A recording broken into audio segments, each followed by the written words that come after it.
Hi, welcome to the Raven and Book. Let me share with you why tea is such an important part of my life. One of my favorite childhood memories growing up in Singapore was getting picked up after school by my mother for afternoon tea and a trip to the bookstore. I grew up on a steady diet of tea and books. One book per visit. That was the rule, and I took my book selection process very seriously. My parents encouraged my book habit, and the likes of Roald Dahl and Enid Blyton filled my childhood. Something magical happens when I read about food. Delicious dropped scones, blackcurrant jam, lashings of hard-boiled eggs with melted butter, all washed down by a cup of hot tea and creamy milk. These were the afternoon teas from the famous 5 stories I grew up reading. In my imagination, it would run wild. I would conjure up images of the food, the colors, the textures, and the flavors. These would go on to inspire and influence my approach to food, especially when it comes to all things afternoon tea. It has to taste good, it has to look good, and it has to make you feel like you've stepped back to a time where afternoon teas were still fashionable.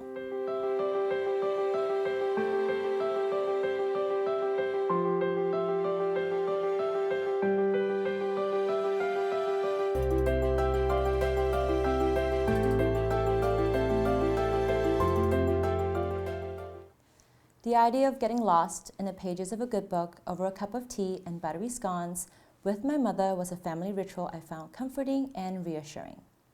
For as long as I could remember, whether we are home, out shopping, or visiting family and friends, a tea break in the afternoon was mandatory.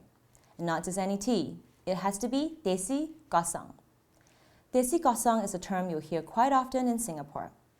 De is tea in Hokkien, an Asian dialect.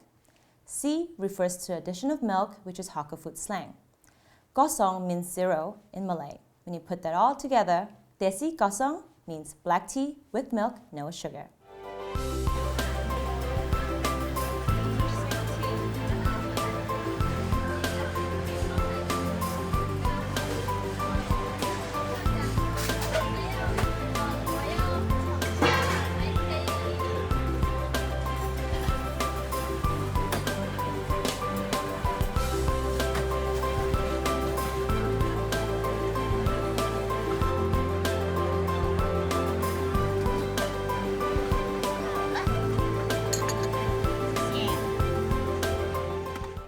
Over the years, I've learned a thing or two about tea. Some from my parents, some from the books I've read, and more recently, Downton Abbey. Today, I'll show you how I take my tea. We'll be enjoying TWG's 1837 Black Tea Blend. It's a strong and robust black tea with a hint of caramel and a nice fruity finish. There are a few things I pay attention to when I prepare my tea: the quality and temperature of the water, the steeping times, and the grade of tea leaves I'm using. First, bring your water to a boil. Make sure to remove the kettle from the heat. If not, you'll be boiling off the oxygen in the water and the tea will taste flat. You need 1 teaspoon of tea leaves per cup. I would recommend using tea leaves that are rolled instead of cut. This will preserve the aromatic compounds in the tea, leading to a much more complex and nuanced flavor.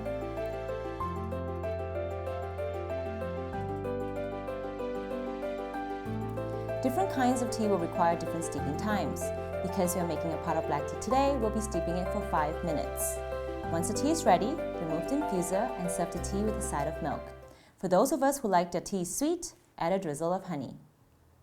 Some of my favorite things to enjoy my tea with are scones with jam and clotted cream, English cucumber sandwiches, the classic egg salad sandwiches, and coronation chicken sandwiches.